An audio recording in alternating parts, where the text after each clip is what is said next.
नमस्कार, आप सभी का हमारे YouTube चैनल नो मोर हिंदी में हार्दिक स्वागत है। इस वीडियो के माध्यम से हम एक सीरीज शुरू करने जा रहे हैं जिसके तहत हम लोक कथाओं को सुनेंगे। जो फोक टेल्स होती थी उनकी चर्चा करेंगे, उसे सुनेंगे। हम में से कई लोगों ने लोक कथाएं ऑलरेडी बहुत सुन रखी होंगी। लोक कथाएं वो होती हैं जो पीढ़ियों दर पीढ़ियों, सदियों दर सदियों हमारे दादी नानी ने हमारे दादी नानी से फिर ये सुनाते सुनाते पीढ़ियों से चली आती हैं।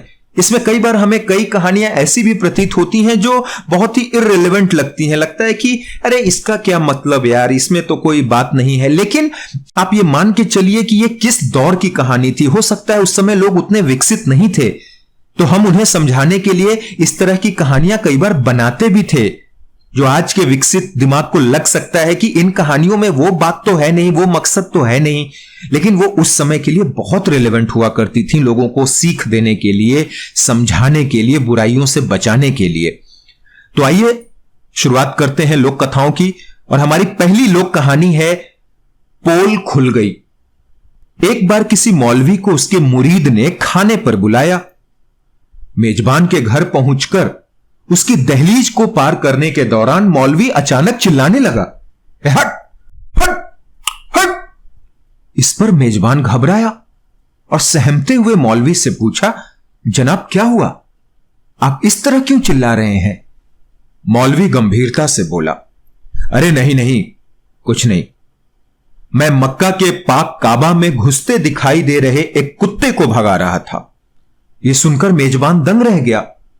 वो सोचने लगा, मौलवी साहब कितने रूहानी ताकत वाले हैं कि वे हजारों मील दूर मक्का तक साफ देख सकते हैं।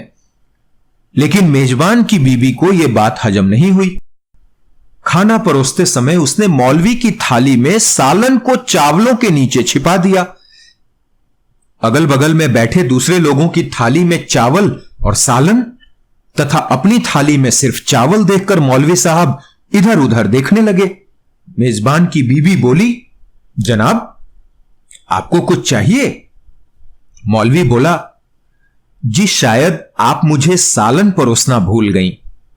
वो बोली, अरे आप तो कोसों दूर मक्का तक देख सकते हैं। ध्यान से देखिए, सालन आपकी थाली में ही चावलों के नीचे है। इस तरह चतुराई से मेजबान की बीवी ने मौलवी की पोल खोल दी। दूसरी कहानी है परनिंदा का पाप। परनिंदा यानी दूसरों की निंदा। एक राजा के दरबार में ब्राह्मण भोज का आयोजन किया गया। 56 भोग महल के खुले आंगन में बनवाए गए। उसी वक्त अनजाने में एक हादसा हो गया। खुले में पक रही रसोई के ऊपर से एक चील अपने पंजे में जिंदा सांप दबोचकर निकल रही थी। सांप ने चील के पंजे से छुटकारा पाने के लिए फुंकार भरी और साथ ही जहर उगला। उसके मुंह से निकली जहर की कुछ बूंदें पाकशाला में पक रही रसोई के व्यंजनों में गिर गई।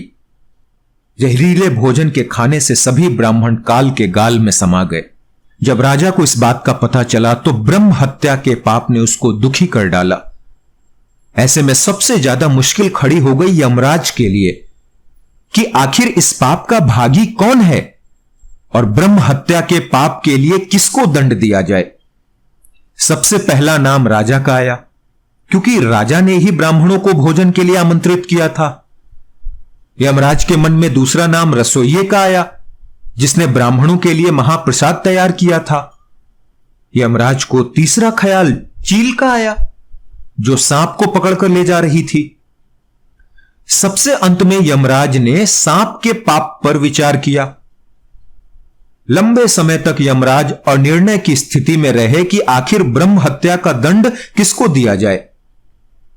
घटना के कुछ समय बाद कुछ ब्राह्मण राजा से मिलने के लिए उसके महल में जा रहे थे।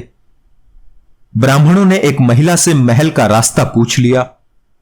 तब महिला ने ब्राह्मणों को रास्ता बताते हुए कहा, देखो भाई, जरा ध्यान से जाना, वो राजा ब्राह्मणों को खाने में जहर देके मार देता है। जैसे ही महिला ने यह बात कही, यमराज ने फैसला कर लिया कि मृत ब्राह्मणों के पाप का फल इस महिला के खाते में जाएगा और यह दंड को भोगेगी। यमदूतों ने यमराज से पूछा, प्रभु ऐसा क्यों? तब यमराज ने कहा, जब कोई व्यक्ति पाप करता है तो उसको पाप कर्म करने में बड़ा आनंद आता है। ब्राह्मणों की मौत से न तो राजा को, न रसोइये को, न चील को, न ही सांप को आनंद आया। ये सभी इस अपराध से अनजान भी थे। महापाप की इस दुर्घटना का इस महिला ने जोर शोर से बखान कर जरूर मजा लिया है, इसीलिए ब्रह्म हत्या का यह पाप इसके खाते में जाएगा। अक्सर हम भी यही सोचते हैं ना कि हमने तो कभी कोई बड़ा पाप किया नहीं, इसके बावजूद हमको किस बात का दंड मिल रहा। यह दंड वही होता है जो हम पर निंदा का पाप करके संचित करते रहते हैं। अगली कहानी है पुण्य कोटि गाय। कलिंग नामक एक ग्वाला पहाड़ के निकट अपनी गायों के साथ सुख संतोष से रहता था।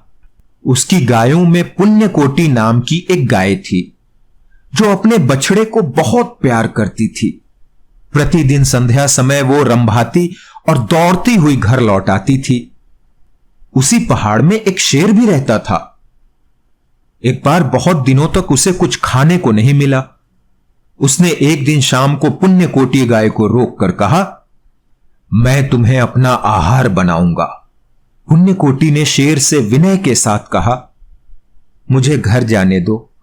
बछड़े को दूध पिलाने के बाद मैं स्वयं तुम्हारे सम्मुख हाजिर हो जाऊंगी। पहले तो शेर ने उसकी बात न मानी, पर जब पुण्य कोटि ने विश्वास दिलाया कि वो निश्चय ही वापस आने का वचन दे रही है, तो शेर ने कहा, अच्छा तुम जा सकती हो, लेकिन अपना वचन निभाना न भूलना। गौशाला में बछड़े को दूध पिलाते समय पुण्य कोटि ने उसको वो समाचार दिया। आंखों में आंसू भरकर अपने बछड़े से विदा ली। बाहर निकलते समय उसने बछड़े से कहा, बेटा सावधानी से और नम्र भाव से रहना। फिर पुण्य कोटि ने अन्य गायों से कहा, बहनों मैं तो जा रही हूं, लेकिन मेरे बछड़े को अपना बच्चा समझकर इसका ध्यान रखना। फिर पुण्य कोटि ने शेर के पास जाकर कहा, लो मैं आ गई, मुझे खा लो। शेर ने सोचा कि इतनी अच्छी गाय को अपना आहार बना लेना तो बहुत बुरा होगा। यह सोचकर उसने गाय को छोड़ दिया और आगे के लिए अन्य सब गायों को भी उसने अभय दान दे दिया। धन्यवाद। मुलाकात होगी अगले हिस्से में। जय हिंद।